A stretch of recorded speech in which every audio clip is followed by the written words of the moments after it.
নিয়ে তোমাকে মারার জন্য এসেছে, তুমি পালিয়ে যাও। বিশ্বনবী বললেন না, ও চাচা সরে যান, কিছুদিন আগে ওমরের জন্য আমি দোয়া করেছি, আমার মন বলছে আমার দোয়াটা মনে হয় আল্লাহর কাছে কবুল হয়েছে। মক্কা থেকে প্রায় 70-80 কিলোমিটার দূর এই তায়েফ। বিশ্বনবী যে দাওয়াত দিলেন, কিন্তু তায়েফের ছেলেরা বিশ্বনবীকে কি মেরেছে? 3টা জায়গায় বিশ্বনবী বেহুশ হয়েছেন। বিশ্বনবীর গা থেকে ঝরঝর করে রক্ত ঝরেছে, ঠিক কিনা? খেয়ে না খেয়ে দিন প্রচারের কাজে নিজেকে দিয়েছ বিলিয়ে, তায়েফের কাফিরেরা চিনল না সে আলো, দুষ্ট ছেলেদের পিছু দিল লেলিয়ে, পাথরের আঘাতে ক্ষত বিক্ষত হয়ে সারা শরীর থেকে রক্ত ঝরে। শান্তির কথা মানায় বিশ্বনবীর মুখে? ডোনাল্ড ট্রাম্পের মুখে শান্তির কথা মানায় না। ইউরোপ আমেরিকার কোন দোসরের মুখে শান্তির কথা মানায় না। এরপরে বিশ্বনবীকে আল্লাহ কি কি নিয়ামত দিয়েছেন বলতে শুরু করলেন। বিশ্বনবীকে যে 3টা দামি নিয়ামত আল্লাহ দিয়েছেন সেটার কথা আল্লাহ বলবেন। শাহজালালোর উত্তর সুরি, দেশ বিদেশে বেটা গিরি, আমরা হক্কল সিলডি, আমরা হক্কল সিল, নুরানি তনু ওকে আসে হায়, সারা দুনিয়ার হেরে মেরে পর্দা খুলে খুলে চায়, সে যে আমার কমলিওয়ালা কমলিওয়ালা, সে যে আমার কমলিওয়ালা কমলিওয়ালা, তার ভাবে বিবল রাঙ্গা পায়ের তলে, পর্বত জঙ্গল টল মল টলে, খুরমা খেজুর বাদাম জাফরানি ফুল, ঝড়ে ঝড়ে যায় সে যে আমার কমলিওয়ালা কমলিওয়ালা। সুবহানাল্লাহ পড়েন। বিশ্বনবীর যদি আমরা পাইতাম কি যে করতাম, কত দরদ দেখাতাম, কতটা ভালোবাসতাম, ঠিক কিনা? তো এই জন্য আবু জাহেলের শেষ পরিণতিটা ভালো হয় নাই। বদরের প্রান্তরে আবু জাহেল নাই, লোহিত সাগরের ভিতরে ফেরাউন নাই। কথা কন। আল্লাহ অনেক ছাড় দিয়েছেন ফেরাউনকেও। ফাহাশারা ফানাদা ফাকালা আনা রাব্বুকুমুল আ'লা। ফেরাউন বিশাল এরকম জামায়াত করে বলতে শুরু করলো, আমি তোদের বড় রব, আমি তোদের বড় রব, আমি তোদের বড় খোদা। আসলে এটা খোদা না হুদা, এটার কোনো পাওয়ার নাই। লোহিত সাগরের পানি খেতে খেতে ওর জীবনটা শেষ। পানি খেতে খেতে যখন ফেরাউন আর খেতে পারে না, তখন হাত তুলা কয় আনা মিনাল মুসলিমিন, আমি মুসলমান, আমি ভালো মানুষ। ফেরাউন যদি মুসলমান হয় আমরা থেকে কি লাভ? কথা বলেন। আল্লাহ বললেন না, তুমি অনেক দেরি করে ফেলেছো ফেরাউন, সময় শেষ। তার মানে ফেরাউনরেও ছাড় দেয় নাই। চিৎকার করে বলেন ঠিক কিনা? এই ফেরাউনের লাশটা আমি নিজে দেখে এসেছি। আমি 2008 সাল থেকে 2012 এই 4 বছর আমি মিশরে ছিলাম। আমি ধর্ম মন্ত্রণালয়ের একটা পরীক্ষাতে প্রথম স্থান অধিকার করেছিলাম, একটা স্কলারশিপ পরীক্ষা আল আজহার ইউনিভার্সিটির। ফলে আমি এই স্কলারশিপটা পাই। আমি ওখানে যে থিওলজি ডিপার্টমেন্টে, faculty of theology, department of Quranic science, এটাতে ভর্তি হই। আমার দেশের বাইরের প্রথম সফর 2008-এ শুরু হয়, তারপর থেকে চলছে আলহামদুলিল্লাহ। তো ওই প্রথম দেশের বাইরে যে আমি বিশ্বটারে দেখতে শুরু করলাম। প্রথম আমরা মাগরিবের সালাতের সময় আমাদেরকে ফরেন ইন্টারন্যাশনাল স্টুডেন্ট হোস্টেলে নিয়ে যাওয়া হলো। তো আমরা গেলাম, আজান শুরু হলো মাগরিবের। আল্লাহু আকবার আল্লাহু আকবার আল্লাহু আকবার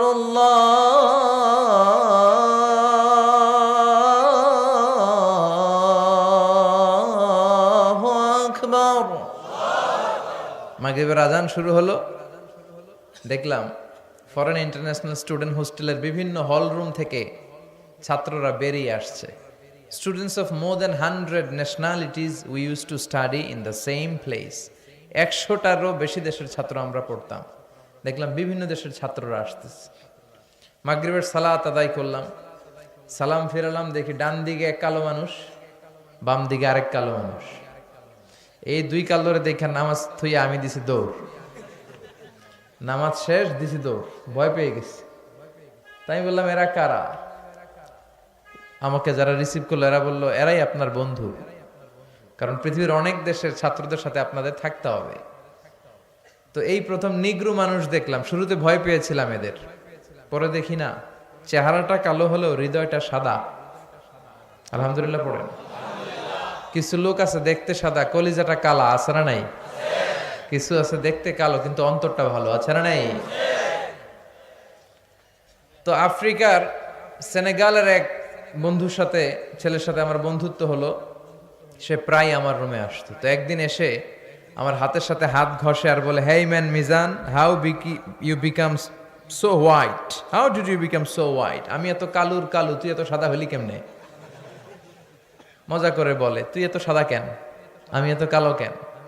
তাই আমি বললাম, সাদা আর কালো এটা তো আমাদের ইচ্ছাই হয় নাই, কার ইচ্ছায় হয়েছে?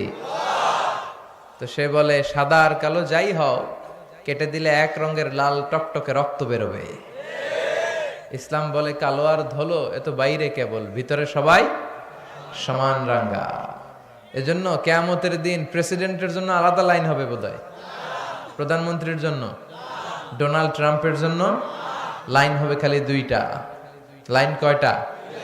একটা জান্নাতি আর একটা লা ইয়াস্তাবি আসহাবুন নার ওয়া আসহাবুল জান্নাহ। আসহাবুল জান্নাতি হুমুল the people of paradise and the people of hellfire, they never be equal ever.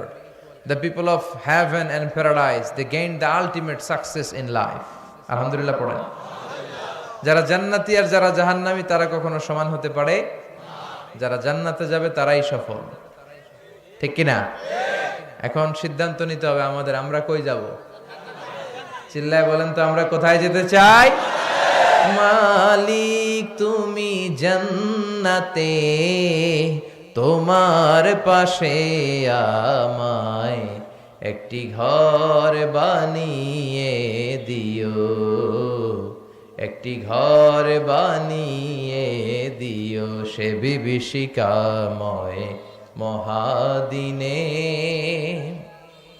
তোমার প্রতিবেশী করে নিও মালিক তুমি জান্নাতে, তোমার পাশে আমায় একটি ঘর বানিয়ে দিও, একটি ঘর বানিয়ে দিও। পড়েন আমিন।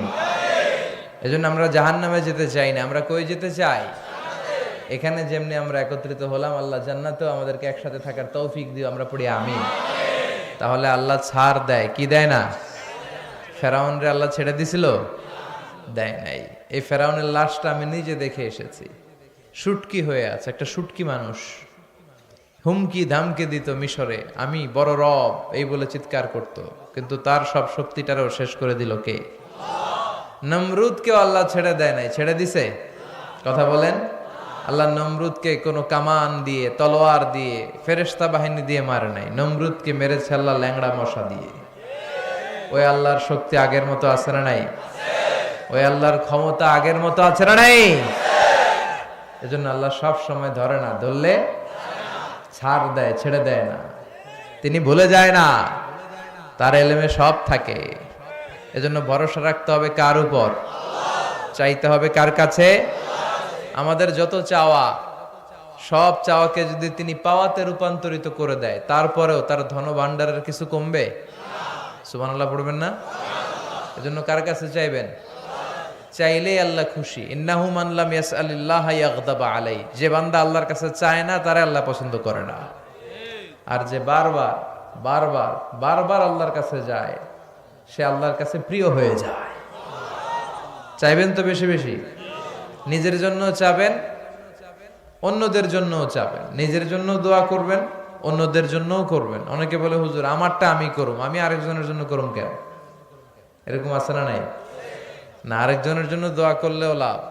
আপনি যখন অন্য কারোর জন্য দোয়া করেন তখন ফেরেশতারা বলে আল্লাহ ওয়ালাকা ওয়ালাহু বিমিসলিন, সে তার ভাইয়ের জন্য যেই দোয়াটা করেছে এই দোয়া যদি তার দরকার হয়ে থাকে তাহলে এই দোয়াটা তার জন্য আগে কবুল করে নাও। আপনি দোয়া করলেন আল্লাহ আমার ভাইরে তুমি মাফ করো, ফেরেশতারা বলবে আল্লাহ যিনি দোয়া করতেছে আগে তারে মাফ করো। আপনি দোয়া করলেন, আল্লাহ আমার বোন অসুস্থ, সুস্থ করো। ফেরেশতারা বলবে, আল্লাহ যিনি দোয়া করতেছে ওনার যদি কোনো অসুস্থতা থাকে আগে তারে সুস্থতা দিয়ে দাও। তাহলে অন্যের জন্য দোয়া করলে লাভ আছে না নাই? আমরা অনেকে অন্যের ভালোটা দেখতে পারি না, আছে না নাই? খালি নিজেকে নিয়ে ব্যস্ত। কেউ যাতে আমার চেয়ে আগাতে না পারে, কিভাবে ওরে নিচের দিকে নামানো যায়, এরকম টেন্ডেন্সি আছে না নাই? মনে রাখবেন, অন্যের জন্য গর্ত খুললে ওই গর্তে আপনাকে আগে পড়তে হবে। আমাদের অনেকের এরকম মানসিকতা, অন্যের ভালো, অন্যের উন্নতি, ডেভেলপমেন্ট আমরা সহ্য করতে পারি না। এজন্য আমাদের বাংলাদেশের জাতীয় খেলা হাডুডু। জাতীয় খেলার নাম খেলেননি আপনারা? কেউ সামনে যাইতে চাইলে ওর ঠ্যাং ধরে পিছনে নামাইতে হয়। কথা বলেন, কেউ যাতে উপরের দিকে উঠতে না পারে, উঠলে ওরা ধরে নামা। হাডুডু খেলায় যেমনি কেউ সামনে যেতে চাইলে টেনে হিচড়ে সবাই পেছনে নামায়। তো এটা যেন আমরা না করি, আমরা যেন আল্লাহর উপর ভরসা রাখতে পারি। আল্লাহ তুমি তৌফিক দাও। আরো জোরে পড়ছি আমিন। আমরা এখন যে বইটা থেকে কয়েক মিনিট কথা শুনবো, বইটার নাম সবাই বলেন, আরো জোরে। এই বইটার ভেতরে কোনো ভুল আছে? সন্দেহ আছে? সংশয় আছে? পৃথিবীতে যত কোরআন আছে সব কোরআনের এই নুসখা, এগুলোকে বলে নুসখা। কি বলে?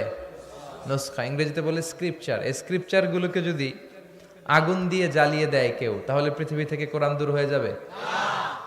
কথা কন। যদি আগুন লেগে ধ্বংস হয়ে যায়, ধ্বংস হয়ে যায়, যদি আগুন লেগে যায় পুড়ে যায় পৃথিবীর সব বইয়ের দোকান, বিশ্ব থেকে হারাবে না পবিত্র কোরআন, বিশ্ব থেকে হারাবে না পবিত্র কোরআন। ঠিক কিনা? অসম্ভব। পৃথিবীর সব লাইব্রেরি আপনি জ্বালায় দিতে পারেন, সব জ্বালায় দিতে পারেন, এই কোরআনও জ্বালায় দিতে পারেন, কিন্তু কোরআনকে পৃথিবী থেকে নিশ্চিহ্ন করে দেয়া যাবে না। কারণ কোরআন শুধু সাদা কাগজের এই নুসখার ভিতরেই ছাপা হয় না, এটা মানুষ হৃদয়ে সিনার ভিতরে ধরে রাখে, মুখস্থ করে রাখে। এই যে আসতেছে রমজান মাস, হাফেজ সাহেবরা মুখস্থ পড়াবে না দেখে দেখে? কথা বলেন। তার মানে সিনার ভেতরে কোরআন আছে না নাই? 200 বছরের পরাধীনতার জিনজির ছিল আমাদের এই পাক ভারতে। ব্রিটিশরা যখন চলে যায়, তারা একটা কমিটি করে দিয়েছিল, 11 সদস্যের কমিটি। তাদের দায়িত্ব ছিল যে দেখো তো কোরআন থেকে কিভাবে আলাদা করা যায়। তারা বললে একটাই উপায়, যত কোরআন আছে সব জ্বালায় দেন, যত কোরআন আছে সব, তাহলেই কোরআন থেকে আলাদা। পরে এই রিপোর্টটা ঠিক আছে কিনা দেখার জন্য তারা 3 ডবল লোক পাঠালো, 33 সদস্যের আর একটা কমিটি পাঠালো ইংল্যান্ড থেকে। তারা বিভিন্ন জায়গায় মুসলমানদের অ্যাক্টিভিটিস অবজারভেশন করে তারা রিপোর্ট করলো যে প্রিভিয়াস রিপোর্ট ওয়াজ অ্যাবসলিউটলি রং।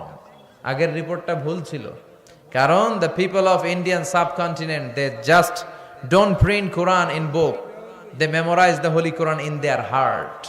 তারা কাগজে কোরআন শুধু লিখে রাখে না, তারা সিনার ভিতরে ধরে রাখে। তার মানে কোরআন জ্বালিয়ে দিলে কোরআন দূর করা যাবে না। মুমিনের হৃদয়ের ভেতরে কোরআন আছে না নাই? সব হাফেজদেরকে হত্যা করতে হবে, প্রতিটা মুমিনকে হত্যা করতে হবে। একটা মুমিন বেঁচে থাকা পর্যন্ত আল্লাহর কোরআনকে দুনিয়া থেকে নিশ্চিহ্ন করে দেওয়া যাবে না, অসম্ভব। এটা আল্লাহর ওয়াদা, ইন্না নাহনু নাযালনা যিকরা ওয়া ইন্না লাহু লাহাফিজুন। আমি নিজে এই কোরআন নাজিল করেছি, আমি নিজে আল্লাহ এটার সংরক্ষণের হেফাজতের দায়িত্ব নিয়েছি। চিল্লায় বলেন ঠিক কিনা? পৃথিবীর কোন ধর্মগ্রন্থ এইভাবে মুখস্থ করে রাখা যায় না, শুরু থেকে শেষ পর্যন্ত রাখা যায়? বেদ, রামায়ণ, মহাভারত, ত্রিপিটক, দীঘানিকায়া, ইয়াহাবিস্ট, জিন্দাবেস্তা, তাওরাত, ইনজিল, পৃথিবীর কোন ধর্মগ্রন্থ মুখস্থ রাখা যায়? পৃথিবীর কোন ধর্মগ্রন্থের হাফেজ আছে? কোরআনের হাফেজ আছে না নাই? কয় কোটি লাগবে আপনার? সুবহানাল্লাহ কইবেন না? কোটি ছাড়িয়ে গেছে। আলহামদুলিল্লাহ পড়ে। এটার printed translation of the meaning of the holy Quran, বিভিন্ন ভাষায় এটা ট্রান্সলেশন শত ছাড়িয়ে গিয়েছে, গোটা বিশ্বে ছড়িয়ে যাচ্ছে কোরআন। আর এই কোরআন পড়ে পড়ে, কোরআন জেনে জেনে লোকজন মুসলমান হয়ে যাচ্ছে। আলহামদুলিল্লাহ পড়েন। 3-4 সপ্তাহ আগের ঘটনা, একজন ডাচ পলিটিশিয়ান যে কোরআনকে গালি দিয়েছিল, this Quran is a poison, এই কোরআন নাকি একটা বিষ, ইসলাম ইজ এ লাই, ইসলাম হচ্ছে একটা মিথ্যা ধর্ম, সে গালি দিয়েছিল। কিন্তু পরে যখন কোরআন পড়া শুরু করলো, সে কোরআনের প্রেমে প্রেমিক হয়ে কালিমা পড়ে 4 সপ্তাহ মানে 1 মাস আগে সে ইসলামের সুশীতল ছায়ার ভেতরে এসে মুসলমান হওয়ার ঘোষণা দিয়ে দিয়েছে। এভাবে যারাই কোরআনের প্রেমে পড়ে তার হৃদয়টারে আলোকিত করে দেয় কে? এজন্য কোরআনের সাথে সম্পর্ক বাড়ানোর দরকার আছে না নাই? এই কোরআন পড়লে সওয়াব, ধরলে সওয়াব, শুনলে সওয়াব, মানলে সওয়াব, এই কোরআনের জন্য মরলেও সওয়াব। এজন্য কোরআনের সাথে সম্পর্ক বাড়াতে রাজি আছেন? প্রতিদিন কোরআন পড়বেন তো? বঙ্গানুবাদ পড়বেন? বাংলায় আল্লাহ কি বললো জানার দরকার আছে না নাই? আমরা অনেকেই বঙ্গানুবাদ পড়ি না। মাতৃভাষায় কোরআনকে জানতে হবে, আপনার নিজের ভাষায়। You have to know the holy Quran in your own mother tongue. আপনার নিজের মায়ের ভাষা কোনটা? জোরে খোকা, আরো জোরে খাও, বাংলা। এই বাংলায় জানতে হবে আমাদের। রাজি আছেন? আল্লাহ তুমি তৌফিক দাও। আমি আমার খুতবার শুরুতে সূরাতু আদ-দুহা তেলাওয়াত করেছি, মুখস্থ আছে না অনেকের? কার কার মুখস্থ নাই দেখি আত্মলুক্কা। হ্যাঁ, অল্প কয়েকজনের মুখস্থ নাই, বেশিরভাগই আলহামদুলিল্লাহ পড়েন।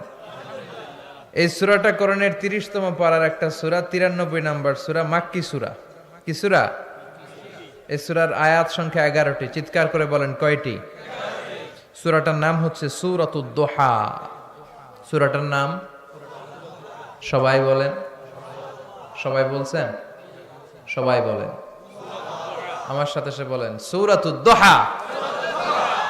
দুহা মানে আলো, দুহা মানে তার মানে আলোর সূরা। সুবহানাল্লাহ পড়েন।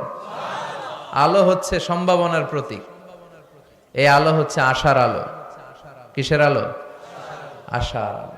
এই সূরা আপনাকে আশার আলো দেখাবে। এই পৃথিবীতে যারা ফ্রাস্ট্রেটেড পিপল, আপসেট পিপল, যারা হতাশ, তাদের জন্য আল্লাহ সূরা নাজিল করে বুঝাতে চেয়েছেন যে তোমরা হতাশ হয়ো না, নিরাশ হয়ো না, হাল ছেড়ে দিও না, ভরসা রাখবে একজনের উপর, তিনি কে? এটা হচ্ছে আশার আলো ছড়ায়। এই সূরাটা আশার বাণী ছড়ায়। এটা মোটিভেশনাল সূরা। কোরআনের কি সূরা? মোটিভেশনাল সূরা, আপনাকে মোটিভেট করবে।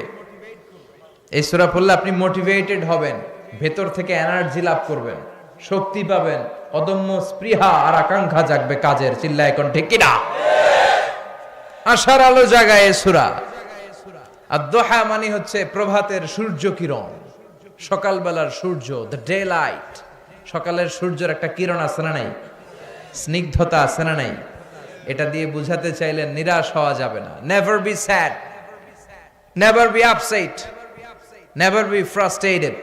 মুমিন কখনো হতাশ হয় না। লা তাইআসু মির রাউহিল্লাহ, আল্লাহর রহমত থেকে নিরাশ হয়ো না। ইন্নাহু লা ইয়াইআসু মির রাউহিল্লাহি ইল্লাল কওমুল কাফিরুন, আল্লাহর রহমত থেকে নিরাশ হয় তারা যারা কাফের, যারা মুশরিক। মুমিন কখনো আল্লাহর রহমত থেকে নিরাশ হয়? আমাদের ভরসা একজনের উপর, তিনি কে? আরো জোরে বলতে হবে, তিনি কে? নাকি আমাদের ইবাদতের উপর ভরসা? আপনি যে নামাজ পড়েন, রোজা রাখেন, এগুলো আপনারা জান্নাতে নিতে পারবে? আমাদেরকে জান্নাতে নিবে শুধু আল্লাহর ভালোবাসা। চিল্লা এখন ঠিক কিনা? বনি ইসরায়েলের এক আবেদ শত শত বছর আল্লাহর ইবাদত করেছিল। In the day of judgment আল্লাহ তাআলা ওই আবেদকে বলবে, ইয়া আবদি উদখুলিল জান্নাতা বিরহমাতি, go to the paradise with my mercy. ও আল্লাহর ওলি, অনেক ইবাদত করেছো, যাও আমার দয়ায়, আমার রহমতে জান্নাতে ঢুকে যাও। সে বলবে, বালবি আমালি, আল্লাহ আমি আমার আমল দিয়ে জান্নাতে যেতে চাই। কি দিয়ে? আল্লাহ বলে, তাই এত আমল করে ফেলছো? এত আমল করেছো তুমি? কি আমল করেছো তুমি দেখি তো, আসো হিসাব করি। তোমার জীবনের যত আমল সবগুলো এক পাল্লায় রাখো, আর আমি দয়া মায়া করে দুনিয়ার সৌন্দর্য দেখার জন্য যে দুটো চোখ দিয়েছি তার দুটি নয়, একটি চোখ আরেক পাল্লায় রাখা হবে। এবার ওজন দেওয়ার পরে দেখা যাবে মুহূর্তের মধ্যে চোখের পাল্লাটা ভারী হয়ে গেছে। আল্লাহ বলবে, তোর ফলাফল বলে এই যে ওজন দিলাম, এখন ফলাফল বলে তুই জাহান্নামে যাবি। কই যাবি?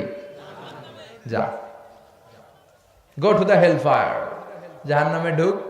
এবার কে আল্লাহ মাফও চাই, দোয়াও চাই, ভুল করছি আমি, মাফ করে দাও, আমি জাহান্নামে যেতে পারবো না, জাহান্নামের আগুন সহ্য করার ক্ষমতা আমাদের নাই, আল্লাহ তুমি আমারে মাফ করে দাও, আমি বুঝতে পারি নাই, আমার ইবাদত দিয়ে, আমার সালাত দিয়ে আর তাহাজ্জুদ দিয়ে আমার জান্নাত মিলবে না তোমার দয়া আর ভালোবাসা ছাড়া।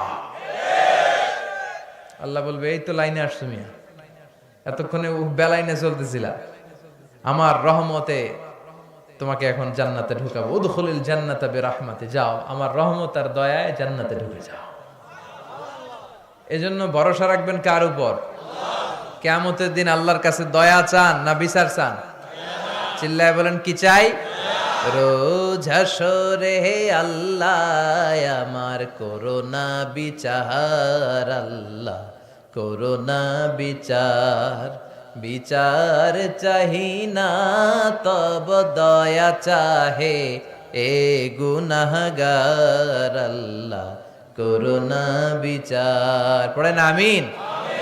আমি জেনে শুনে জীবন ভরে পাপ করেছি পরে পরে, এখন আশা নাই যে যাব তোরে বিচারে তোমার, আল্লাহ করোনা বিচার। পড়েন, রোজ হাসরে আল্লাহ আমার করোনা বিচার, আল্লাহ করোনা বিচার। পড়েন আমিন।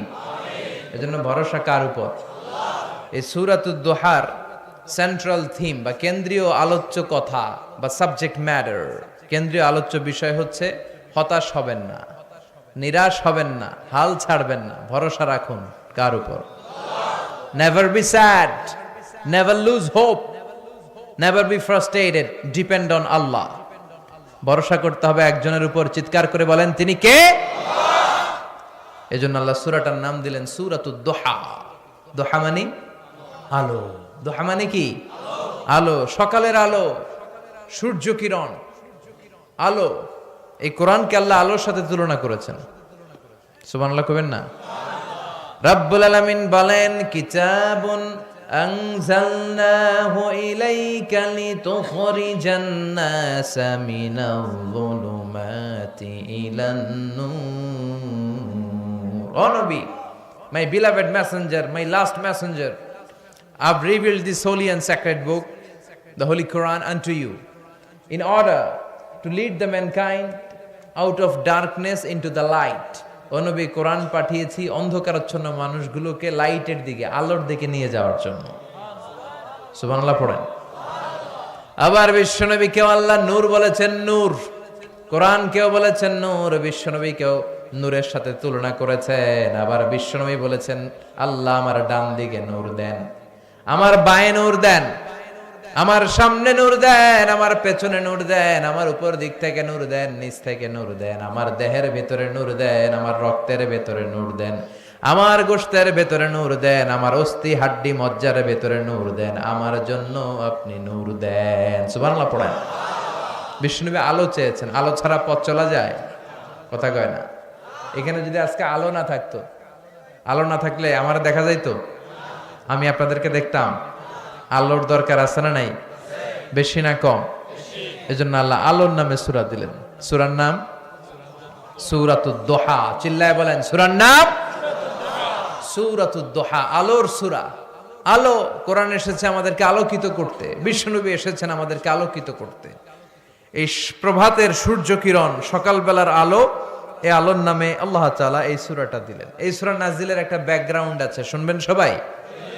বিশ্বনবীর কাছে কোরআনের আয়াত নাজিল হতে শুরু করলো, বিশ্বনবীর নবী হলেন, আর যতগুলো আয়াত বিশ্বনবী পেলেন এগুলো সাহাবাদের কাছে, মক্কার কাফের কুরাইশদের কাছে, মুশরিকদের কাছে বর্ণনা করতে শুরু করলেন। সুবহানাল্লাহ পড়েন। বিশ্বনবী একটা কোরআনের আয়াত লুকিয়ে রাখে নাই, রাখছে? যাই নাজিল হয়েছে তাই প্রচার করেছে। কারণ আল্লাহ বলেছেন, বাল্লিগ মা উনজিলা ইলাইক, ও নবী যা আপনার কাছে নাজিল হয় প্রচার করে দেন। গোপন করা যাবে? যাই নাজিল হতো বিশ্বনবী শেয়ার করত। রাত্রিবেলা নাজিল হলে সকালে সাহাবাদেরকে বলে দিত, সকালে নাজিল হলে দুপুরবেলা কাফেরদের কাছে প্রচার করে দিত, দুপুরে নাজিল হলে রাত্রিবেলা বলে দিত। এটা ছিল বিশ্বনবীর অভ্যাস। যাই ওহী নাজিল হয় বিশ্বনবী শেয়ার করে। কিন্তু কি অবাক করা কাণ্ড, কি আজীব কথা, হঠাৎ করে বিশ্বনবীর কাছে ওহী আসা বন্ধ হয়ে গেল। ওহী আসা বন্ধ। সেদিনা জিব্রাইল আসেন না, কোরআন নাজিল হয় না, ওহী আসে না। ফলে উনি দাওয়াতি কাজও করতে পারে না।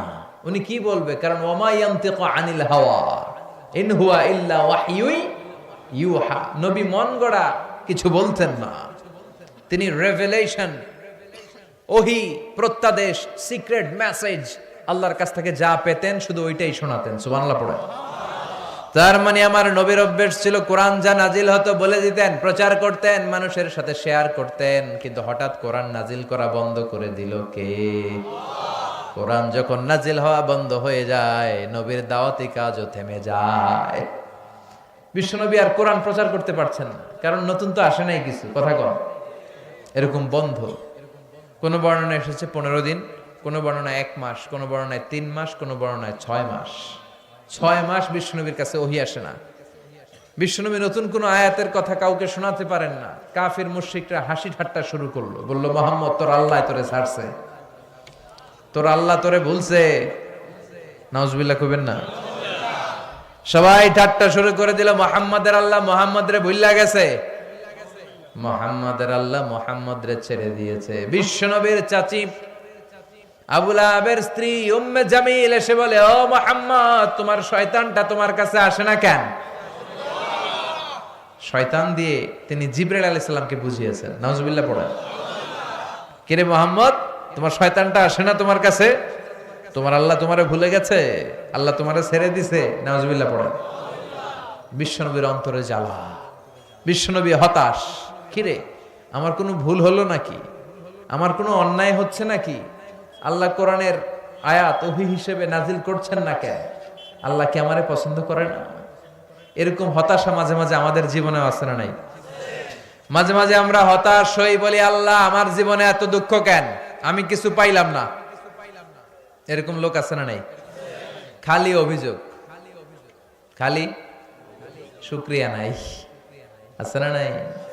কই কিছু পাইলাম না, কিছু হইলাম না, আল্লাহ কিছু দিল না আমারে, খালি ওরে দেয়, আমারে দেয় না কে?